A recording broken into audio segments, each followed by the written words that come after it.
네, 지금 이제부터 2024학년도 수능 9월 모의평가의 수학 영역 분석 결과를 발표하는 기자회견을 시작하겠습니다. 순서를 먼저 말씀드리겠습니다. 모두 발언에 강민정 국회의원께서 말씀을 해주실 예정이고요. 기자회견 문 낭독은 정지현 사교육 걱정 없는 세상 공동대표, 최수일 사교육 걱정 없는 세상 수학교육혁신센터장, 강두구 국회의원, 홍민정 사교육 걱정 없는 세상 공동대표께서 낭독을 해주시겠습니다. 그리고 기자회견문 낭독에 이어서 오늘 두 분의 또 발언이 있습니다. 첫 번째 발언은 수학 킬러 문제집 저자이신 문호진 선생님, 그리고 이번에 수학 문제를 분석하셨던 분석단에 소속되어 있는 고등학교 교사의 발언을 대독하는 시간을 가지겠습니다. 그러면 모두 발언 있겠습니다. 안녕하십니까. 더불어민주당 교육위원회에서 활동하고 있는 강민정입니다. 다 아시다시피 올해 교육부가 상반기에 킬러 문항이라고 하는 핵폭탄을 사실 교육계에 투척을 했습니다. 그 시발점은 대통령의 발언에서 시작해서 교육계 안팎에 전혀 이 문제에 대한 준비나 논의도 없이 폭탄을 투척했고, 그것으로 인한 학생과 특히 수험생과 학부모의 걱정과 우려, 불안 이런 것들은 정말 감당할 수 없을 정도로 증폭됐다는 사실이 아직도 기억에 생생합니다. 그런데 그 이후에 교육부에서는 이 킬러 문항이 없는 공정수능이라고 하는 개념을 도입을 하면서 공정수능을 위한 수능 체제를 만들겠다 이렇게 공언을 했고, 그것을 위해서 자기네들이 이제 체제를 만든다. 예를 들면 공정수능 자문위원회나 공정수능 점검위원회 이런 기구들을 통해서 앞으로 수능에서 킬러 문항이 나오지 않는 수능의 정착화를 위해서 노력하겠다는 공식적인 발언도 있었습니다. 그럼에도 불구하고 저희가 이번에 9월 6일 날 실시된 9월 모평을 분석한 결과, 사실상 도대체 그 교육부가 생각하고 있는 킬러 문항이 무엇인지에 대해서 근본적인 회의를 갖게 만들고, 또다시 수험생들이 학부모와 수험생들이 이 수능을 목전에 두고 굉장히 커다란 불안감과 걱정을 혼란을 야기시킬 수밖에 없는 그런 상황을 또 한 번 만들어냈습니다. 이번에 수능 그 응시자 수가 예년에 비해서 비교할 수 없을 정도로 엄청나게 많이 증가됐다는 사실을 아마 기사를 통해서나 접하신 분들이 있을 것입니다. 이것이 무엇을 의미하는 거겠습니까? 학생 수의 거의 25%, 30% 육박하는 추가적인 수능 응시자들이 등장을 한 거죠. 이제 2024년 수능을 앞두고. 그러니까 교육부가 이렇게 킬러 문항이 없는 수능이라고 하는 이런 방향을 제시함으로 인해서 대학교를 다니고 있는 학생들 중에서도 이것이 뭔가 입시의 새로운 기회가 될 거라는 그런 잘못된 시그널을 주고, 이게 이제 수능 응시자의 수를 대폭적으로 증가시키는 예전에 없던 이상한 부작용을 만들어냈습니다. 그러면 올해 고3의 입장에서 수능을 치러야 될 학생들이 져야 될 부담, 이런 것들은 누가 도대체 해결하고 감당할 것인지 교육부와 윤석열 정부에 묻지 않을 수 없습니다. 지금 이제 수능이 한 달 조금 더 밖에 안 남았습니다. 아직도 교육부는 공정수능 자문위원회 겨우 하나 9월 모평이 치러지는 그날 만들었고, 공정수능 점검위원회라고 하는 거 실질적으로 문항을 분석해서 자기네들이 약속한 대로 수능을 출제하기 위한 실질적인 기구인 공정수능 점검위원회는 현재 만들어지지도 않은 상태입니다. 이런 상황에서 올해 수능을 앞두고 있는 수험생과 학부모들이 느낄 불안은 제가 생각할 때 공포 수준이 아닐까 싶습니다. 이 모든 과정에 대해서 윤석열 정부는 명확하게 책임 있는 태도와 그다음 방침과 이런 것들 보여줘야 됩니다. 9월 모평을 통해서도 자기네들이 공언했던 것이 허언이 되고 현장의 혼란을 야기하는 또 다른 원인을 제공하고, 이런 교육부를 보고 수험생들과 학부모들이 도대체 어떻게 올 수능을 준비해야 될지 지금 갈피를 못 잡고 있는 이런 상태를 더 이상 방치할 수 없습니다. 교육부는 자신들이 이야기한 킬러 문항 없는 공정 수능 명확하게 책임을 져야 할 것입니다. 우리는 앞으로도 수능이 지금 이제 조만간 출제가 진행이 될 텐데, 수능이 치러지는 그날까지 이 문제에 대해서 윤석열 정부와 교육부의 책임 있는 태도를 요청할 생각입니다. 계속 그 언론에서도 관심을 가지고 이것이 단지 지금 어떤 교육계의 한 작은 문제가 아니라는 걸 너무 잘 아실 테니까 같이 좀 관심을 가져주시기를 바랍니다.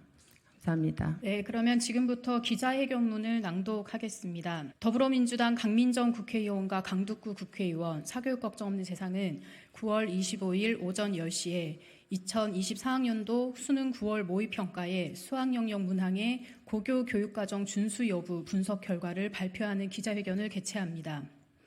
교육부는 지난 6월 이후 사교육 경감 대책의 일환으로 공정한 수능을 위해 다음과 같은 정책을 발표했습니다. 공교육 과정에서 다루지 않는 내용으로 사교육에서 문제풀이 기술을 익히고 반복적으로 훈련한 학생들에게 유리한 소위 킬러 문항을 핀셋으로 제거하겠다. 향후 수능에서 공교육 과정을 벗어난 문항을 확실히 배제하겠다. 현장 교사들을 중심으로 공정수능평가 자문위원회를 운영하겠다. 독립성이 보장되는 공정수능 출제 점검위원회를 신설하고 출제 단계에서 문항을 집중 점검하겠다. 영역별 소위 킬러 문항 사례를 함께 공개하겠다.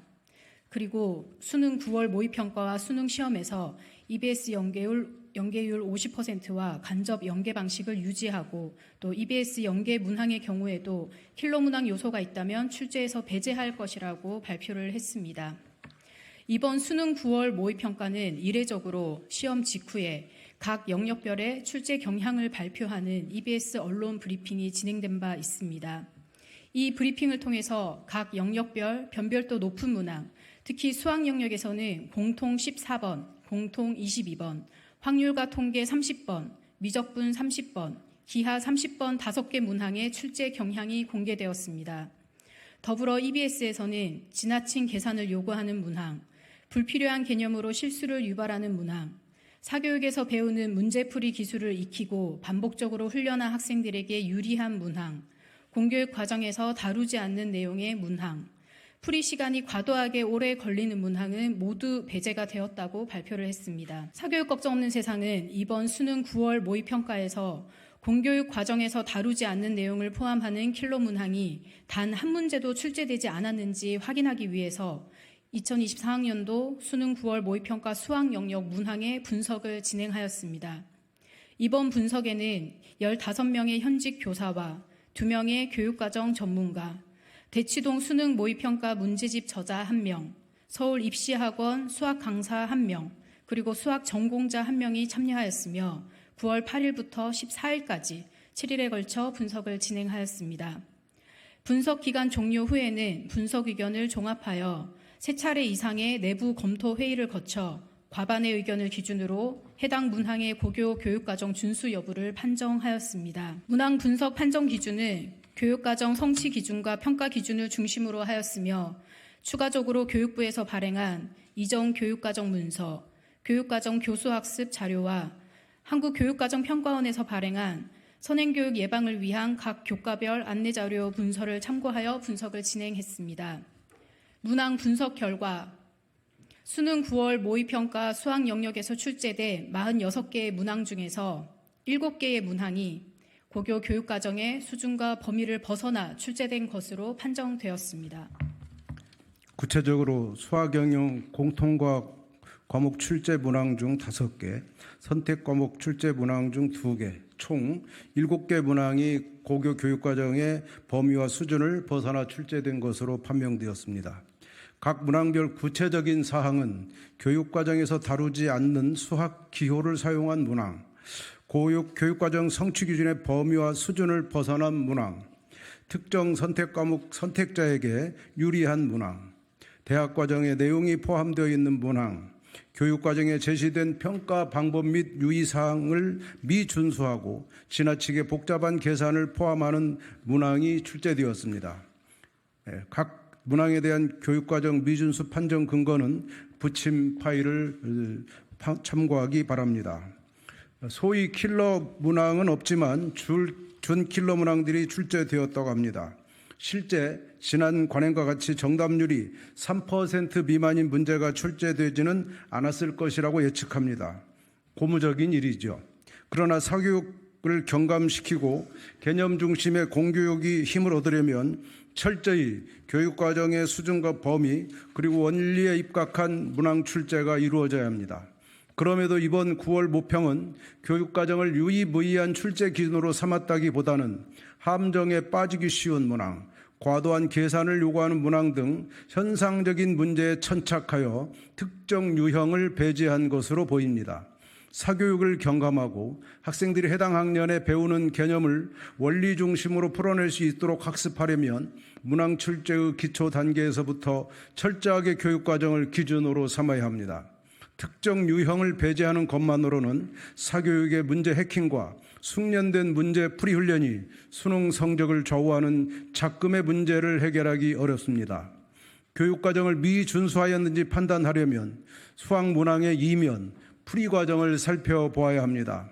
이번 9월 모평 출제를 검토해보면 문항의 형식은 교육과정의 범위를 벗어나지 않으려는 노력을 했지만 실제 그 문항을 풀어내는 기술은 교육과정의 성취 기준과 공교육의 교과서에 어디에서도 볼 수 없는 문제들이 출제되었기 때문에 교육과정의 범위와 수준을 벗어난 것이라고 분석하였습니다.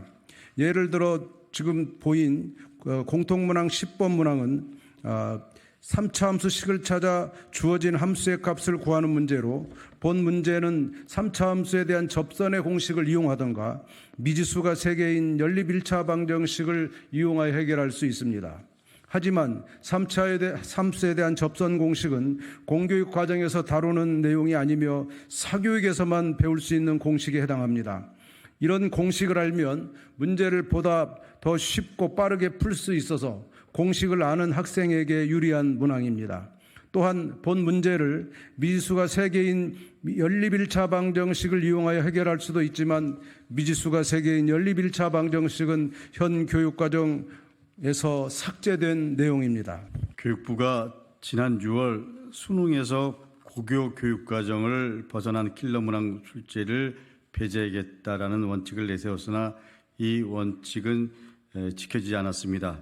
여전히 지난 6월 모의평가와 같이 이번 9월 모의평가에서도 공교육만으로 대비할 수 없는 고교 교육과정의 범위와 수준을 벗어난 문항이 다수 출제되었습니다.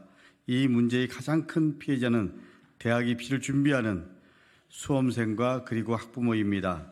여전히 공교육만으로는 대비할 수 없는 문제 출제로 인해서 학생들은 더욱더 사교육에 의존하게 될 수밖에 없으며 이러한 문제는 고스란히 수험생과 학부모의 입시 고통으로 이어지고 그리고 연결됩니다.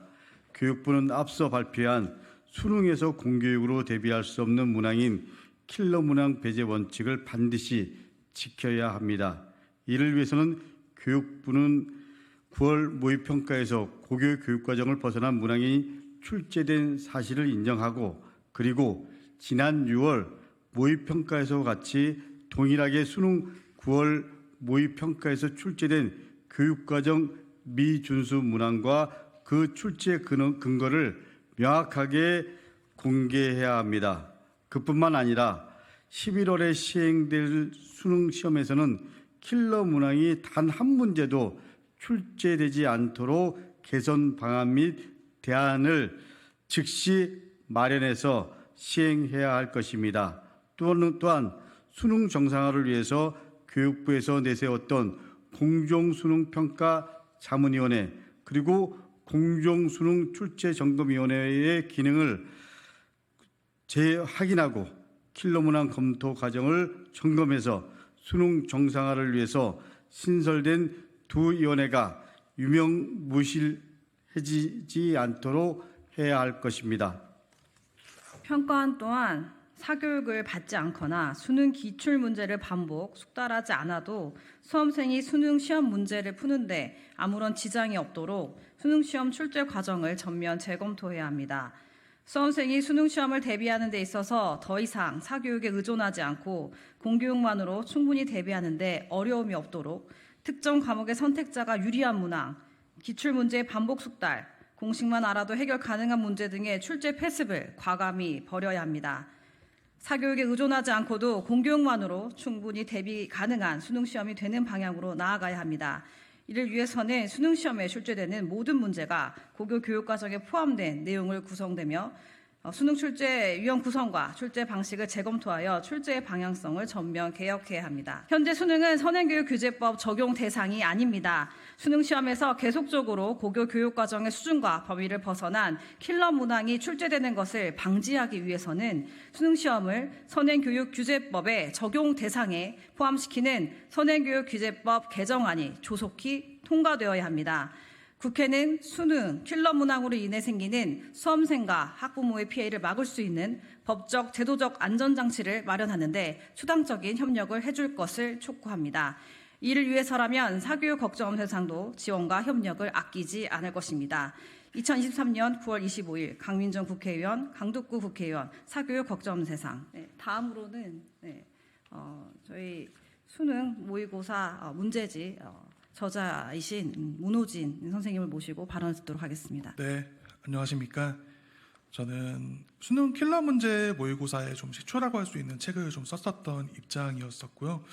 좀 그러다 보니까 좀 이제 작년에 어떤 좀 학생들이 좀 얘기하는 거 아니면 저하고 이제 좀 친하게 지내는 선생님들이 말씀하시는 강사 선생님들이 말씀하시는 얘기를 좀 들어봤을 때 사교육 모의고사에서 나오는 문항이 지금 수능에 나오는 30개 문항 전체하고 좀 이제 비슷하다. 사교육 모의고사에서 거의 비슷한 문항들을 풀어보고 좀 수능에 들어갈 수 있다. 좀 그런 말씀들을 들었었고, 저 역시 좀 이제 그런 지적에 좀 동감하고 문제의식을 좀 크게 느껴서 사교육 걱정 상에서 활동하게 된 문호진이라고 합니다. 그런 의미에서 좀 수학 모의고사를 썼던 입장에서 이번에 센터 논평에 들어가서 어떤 15명의 교사 선생님들 그리고 이제 최수희 박사님과 김상호 선생님과 함께 일단 논평 과정에 좀 참여를 해서 좀 현장에서 좀 바라보는 시각이 좀 어떠한지 학생들이 좀 이제 이런 문제풀이를 좀 어떻게 느끼는지를 논평에 담아내려고 노력을 좀 했습니다. 물론 아무래도 이제 입시 어떤 전문가 입장에서 바라보는 시각하고 어떤 교사나 교육과정 입장 전문가 입장에서 바라보는 시각 자체가 완전히 동일할 수는 없습니다만 그래도 어쨌든 같이 일하는 좀 틀을 마련을 하고 어떤 논평에서 그래도 이제 좀 저희가 봤을 때 좀 이제 어떤 학생들이 좀 어떻게 느끼는지 어떤 시각을 좀 담아내려고 노력을 한 편이었었습니다. 네, 일단 그런 관점에서 좀 바라봤을 때 이번 9월 모의평가 문항은 사실 작년 수능에 비해서 사실 관성적인 어떤 사교육 문제풀이가 통한다는 점에서 확실히 개선된 측면은 있었다고 생각을 합니다. 다만 어떤 그 대응책이라는 것은 사실 좀 미봉책에 좀 불과했다는 생각을 많이 갖게 됩니다. 나오는 문항들이 학원이나 인강에서 좀 다루는 어떤 문제집에서 나오는 문항들과 예전에는 많이 유사했다고 한다면 이번 9월 모의평가에 나온 문항들은 사실 좀 내신 대비 사교육 문제집에 나온 문항들하고 상당히 많이 유사한 측면이 있었고 유형 역시 좀 최근 19년도부터 한 2년도까지 유행했던 문항들이 2, 3년도 수능까지 나왔다고 한다면 이번 9월 모의평가에는 한 2010년대, 2000년대 이런 식으로 좀 과거 수능에 나왔던 그리고 이제 그 당시 사교육이 많이 이제 공략에 성공했던 유형들이 많이 출제가 됐었습니다. 그렇기 때문에 학생들 입장에서 사실 어떻게 보면 좀 사교육의 유리함이 많이 줄었다는 생각을 좀 갖기는 어려운 시험지였다는 생각을 갖게 됩니다. 그리고 또 좀 제가 어떤 간접적으로 전해 들은 바들을 종합을 해봤을 때 어떤 재수학원 내에서의 어떤 학생들이 유리함이 줄지 않았다는 생각도 마찬가지로 좀 갖게 되는 측면이 좀 있었습니다. 그런 점에서 제가 어떤 센터에 바라보는 시각하고 어떤 개별 문항을 어떤 접근하는 어떤 논리나 관점 자체가 완전히 동일할 수는 없다고 하더라도 좀 지금의 어떤 수능에 대해서 큰 틀에서의 문제의식에는 완전히 좀 동의를 하는 바고 또 어떤 이런 문제가 단순히 킬러 문항을 핀셋 제거하는 식의 지금의 어떤 대응에서 머무르지 않고 좀 예전 과거 수능부터 올해 이제 11월에 치러질 수능까지 해서 그 수능에서 어떤 네 알겠습니다. 어떤 문제들이 좀 출제가 됐고 그래서 좀 어떻게 좀 이제 그러니까 출제 과정을 총체적으로 좀 바꿔나가야 될지에 대해서 좀 수능이 끝나고 나서 좀 논의가 새롭게 이루어지기를 좀 희망하면서 좀 이제 이런 논평에 좀 참여를 하게 됐고 저 역시 이제 어쨌든 거대하게 됐다는 말씀을 드리면서 이제 발언을 마치려고 합니다.